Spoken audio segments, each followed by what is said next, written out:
Welcome to Design Your Destiny, your podcast for tapping into the power of your subconscious mind. In this next few minutes, allow me to show you how to tap into that power so that you can create success with ease, form deeper connections, and have greater presence in your relationships, and most importantly, find peace within yourself. My name is Penny Chason, and I'm your host. Hey, joyful souls, it's Penny here with another episode of Design Your Destiny. And this episode is going to be a bit different from some of the others. I typically avoid bringing politics, policies, world events into this arena very often because it is my goal and my intent to create expansion for you in these episodes. And that means having a higher vibration to be open to possibility. And ultimately, this episode is about possibility. It is about love. It is about compassion. And it is about kindness. But, it's time we really address the elephant in the room here. And that is that on the world stage, the power struggle that is going on between the people and leaders and corporations and certain factions and different governments. And yes, I use the word faction. I didn't use the word parties because not everyone who identifies as one party or another, it's like just because people identify in a certain party doesn't mean they're a part of a certain faction, right? This is where I'm at. Let's be bold and be honest and be blunt and stop pussyfooting around all of this, okay? What has happened in our country in the last 20 months is that there has been an immense amount of division, distrust, judgment, and even hate in some instances that has been created. Now, I tend to stand back out of this. I'm just kind of like watching all these pieces move on the chessboard with curiosity and asking myself things like, who's benefiting? And no, I don't mean the pharmaceutical companies. No, I don't mean the healthcare system. I'm like, on a much larger scale, who is benefiting here? Who benefits when a society, and I'm not talking America, I'm talking globally, who benefits when people cannot agree? Who benefits when people are so caught up in judging one another and asserting themselves out of fear and the need to be in control that I'm right, you're wrong. No, you're wrong, I'm right. Who wins from this division? We are where our attention is, and our attention needs to be on our internal sovereignty, our internal seniority, our authenticity, and our attention needs to be on being who we came here to be.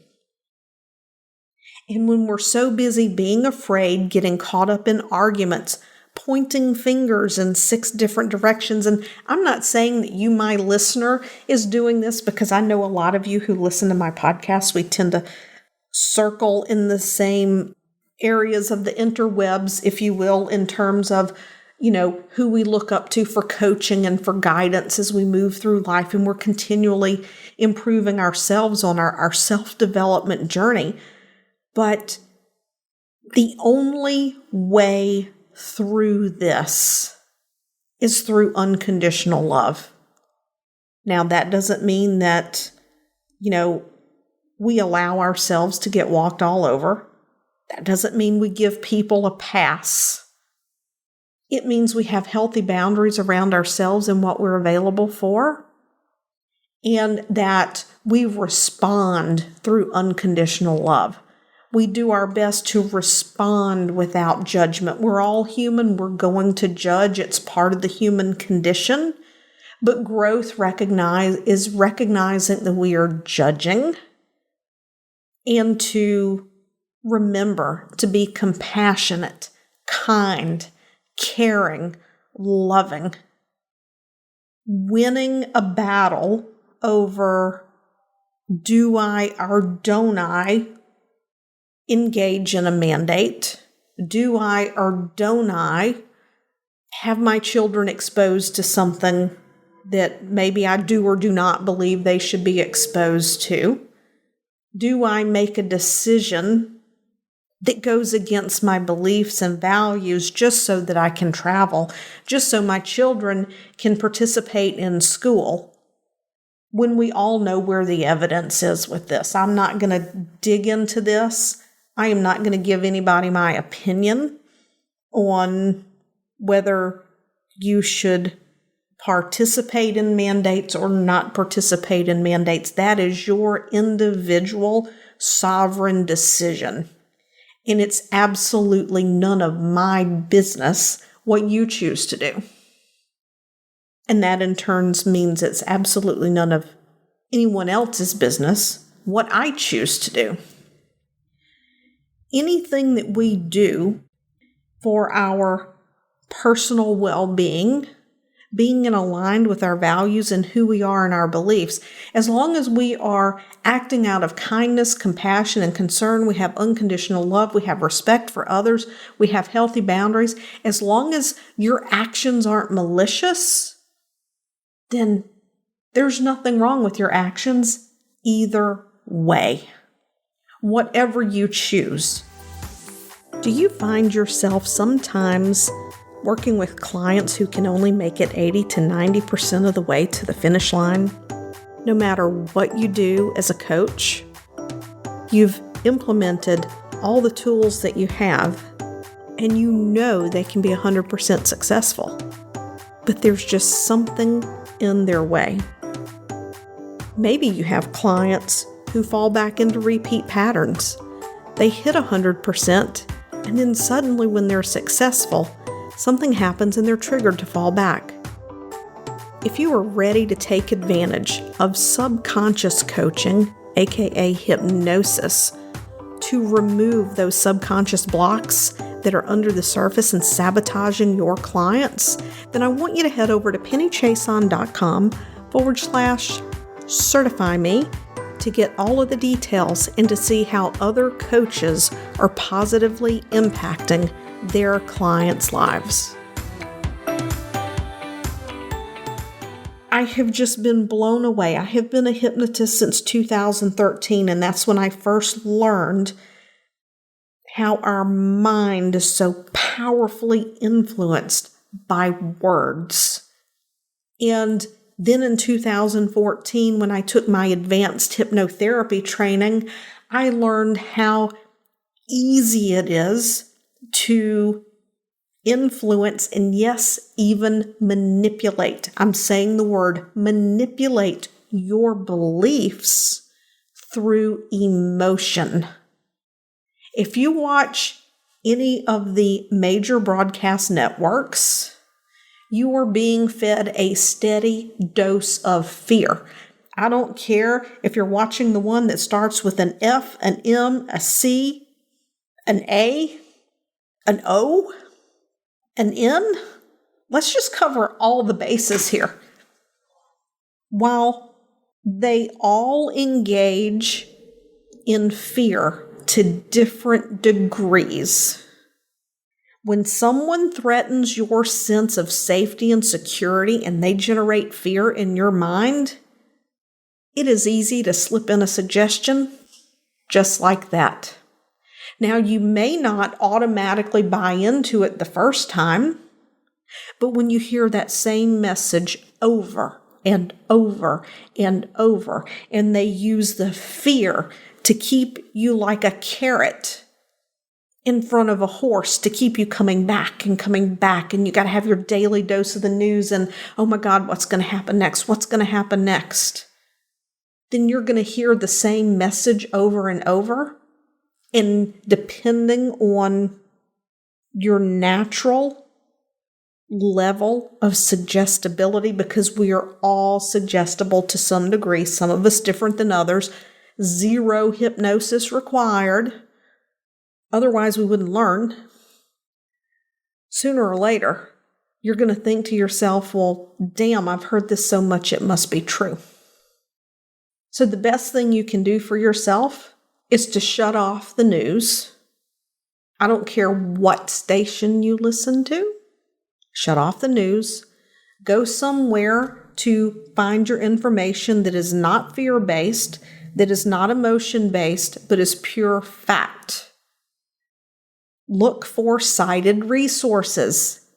If it's anonymous, an administration official, this official, that official, and there are no names named, I want you to call that into question. Because anybody who has anything worth saying and can't put their name behind it, I would doubt that information. Protect your independent thinking. Protect your independent thinking so that you can live from who you truly are. And when you look at all these things that are going on, instead of judging and saying, people need to wake up, and I don't care what side you're on, people on both sides believe that the other side needs to wake up. People on both sides believe that the other side is wrong. People on both sides believe that the other side wishes ill harm on the others.